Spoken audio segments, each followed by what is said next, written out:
NEET और JEE mains की जो दो एग्जाम है इसको लेकर सुप्रीम कोर्ट में दो पिटीशन फाइल की गई थी और इसके ऊपर सुप्रीम कोर्ट का फैसला आ चुका है। तो पहले पिटीशन में 11 स्टेट के 11 बच्चों ने सुप्रीम कोर्ट को लिखा था कि जेईई मेंस और नीट की एग्जाम जो फर्स्ट वीक ऑफ सितंबर में शेड्यूल्ड है उसको रीशेड्यूल करके यानी पोस्टपोन करके दिवाली या उसके बाद समवेयर अराउंड नवंबर या दिसंबर में करा देनी चाहिए। लेकिन इसी में दूसरी याचिका थी कि नहीं भाई, इन एग्जाम्स को सितंबर में ही कंडक्ट कराइए। तो इस वीडियो में मैं आपको दोनों पिटीशन के सारे पॉइंट्स बताऊंगा, मेरा क्या ओपिनियन है और क्यों मुझे सुप्रीम कोर्ट का डिसीजन इनकम्प्लीट लगता है और अब हम क्या कर सकते हैं। तो वीडियो को लास्ट तक जरूर देखिएगा। तो आइए बिना देर करे चलिए शुरू करते हैं।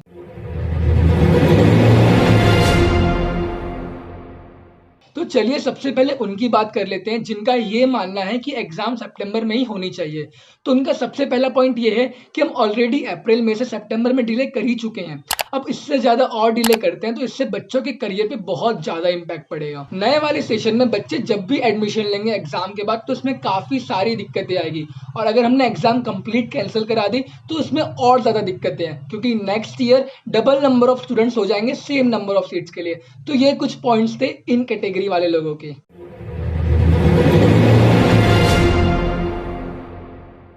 जो लोग ये चाहते थे कि एग्जाम सितंबर से और डिले हो जाए टू नवंबर एंड दिसंबर, उनका ये पॉइंट है कि जब आपने मई में एग्जाम को पोस्टपोन कर दिया, जब देश में इतने कम नंबर ऑफ केसेस थे, तो अब तो देश में केसेस का एक्सप्लोजन हो रहा है। तो अब आप ये एग्जाम कैसे कंडक्ट करा सकते हैं, वो भी जब जेईई के 9 लाख बच्चे हैं और नीट के 15 लाख बच्चे हैं। आप इतने बच्चों का लाइफ कैसे रिस्क में डाल सकते हैं। अब कई सारे बच्चों के जो सेंटर्स है वो हंड्रेड्स ऑफ किलोमीटर्स दूर होते हैं और आपने पब्लिक ट्रांसपोर्ट तो पूरा बंद करा रखा है, ना ट्रेन चल रही है ना बसेस। तो अब बच्चे एग्जाम देने सेंटर तक जाएंगे कैसे। और अगर हम ये पॉइंट भी देते हैं कि 18 से 20 साल के बच्चों की इम्यूनिटी काफी स्ट्रांग होती है और ये कोविड से इजीली लड़ सकते हैं, तो ऐसे केस में अगर बच्चे कोविड के ट्रांसमिटर बन गए, वो कोविड कैरियर बन गए अपने बाकी फैमिली मेंबर्स के लिए, तो इसकी रिस्पॉन्सिबिलिटी कौन लेगा।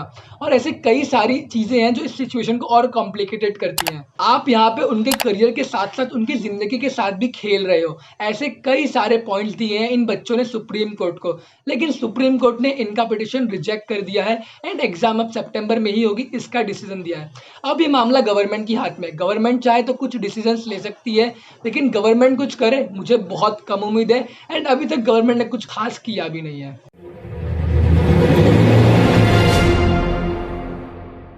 मेरे ओपिनियन में भी सुप्रीम कोर्ट का decision to conduct the exam in September only ये सही है, लेकिन मैं इस डिसीजन को इनकम्प्लीट मानता हूं। अब ये क्यों, ये हम वीडियो में आगे देखेंगे। अभी ये जान लेते हैं कि मेरे हिसाब से एग्जाम अभी कंडक्ट कराना सही क्यों है। तो एग्जाम अभी कंडक्ट कराना इसलिए भी जरूरी है क्योंकि प्राइवेट कॉलेजेस एंड यूनिवर्सिटीज में एडमिशन शुरू हो चुके हैं।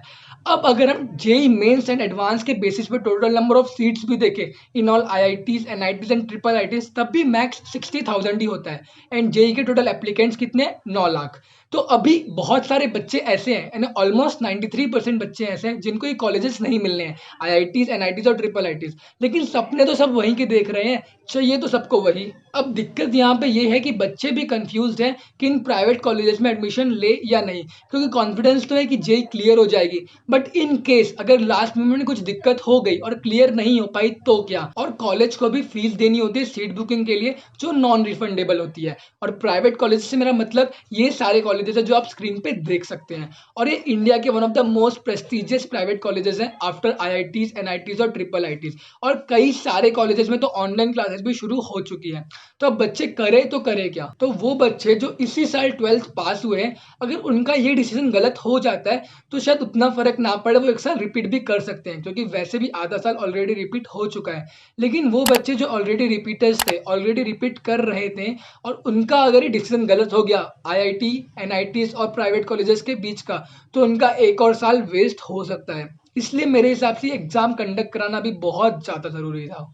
तो ये था मेरा opinion on supreme court decision to conduct the exam in September only, और मैं क्यों इसको सही मानता हूँ। लेकिन मैं इसको कंप्लीट नहीं मानता, मैं ये मेरे हिसाब से ये डिसीजन इनकम्प्लीट है। और ये क्यों, आइए वीडियो में आगे देखते हैं।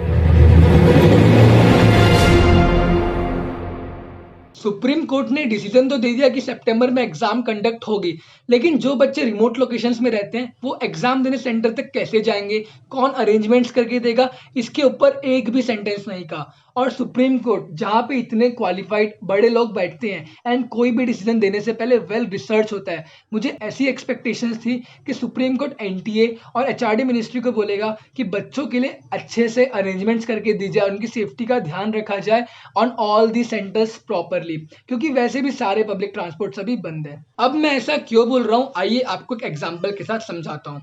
तो मैं महाराष्ट्र के बिल्कुल टॉप राइट कॉर्नर में गोंदिया डिस्ट्रिक्ट में रहता हूँ और बिलीव मी इतना छोटा भी नहीं है और इतना बुरा भी नहीं है, लेकिन तब भी हमारे डिस्ट्रिक्ट में आज तक कभी भी कोई भी नेशनल लेवल एग्जाम का सेंटर नहीं रहा है और ना ही हमारे नेबरिंग डिस्ट्रिक्ट भंडारा में।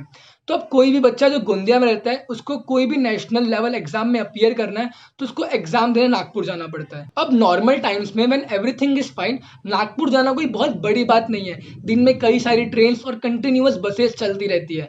लेकिन अभी क्या, जब सारी पब्लिक ट्रांसपोर्टेशन बंद है, चलिए मैं और एक केस मान लेता हूँ कि शहर के बच्चे शायद टूर्स एंड ट्रैवल से या अपने प्राइवेट कार से कैसे भी मैनेज कर ले, लेकिन वो बच्चों का क्या जो रूरल एरिया में रहते हैं या जिनकी फाइनेंशियल कंडीशन उतनी अच्छी नहीं है और कार अफोर्ड नहीं कर सकते। So I am really upset with the decision of supreme court, क्योंकि 160 किलोमीटर 200 किलोमीटर बच्चे टू व्हीलर पे नहीं जा सकते अगर उनको आदत नहीं है। तो अब मैं ये एक्सपेक्ट कर रहा हूँ कि गवर्नमेंट ही शायद कुछ करे इस मैटर में, और मैं भी कुछ ऐसे सॉल्यूशन सोच रहा हूँ कि हम कैसे लोकल अथॉरिटी से कोऑर्डिनेट करके कुछ अरेंजमेंट कर सकते हैं। लेकिन अभी मैं इन सॉल्यूशन को क्रॉस चेक कर रहा हूँ लोकल अथॉरिटीज के साथ कि क्या ये सही में करना पॉसिबल है।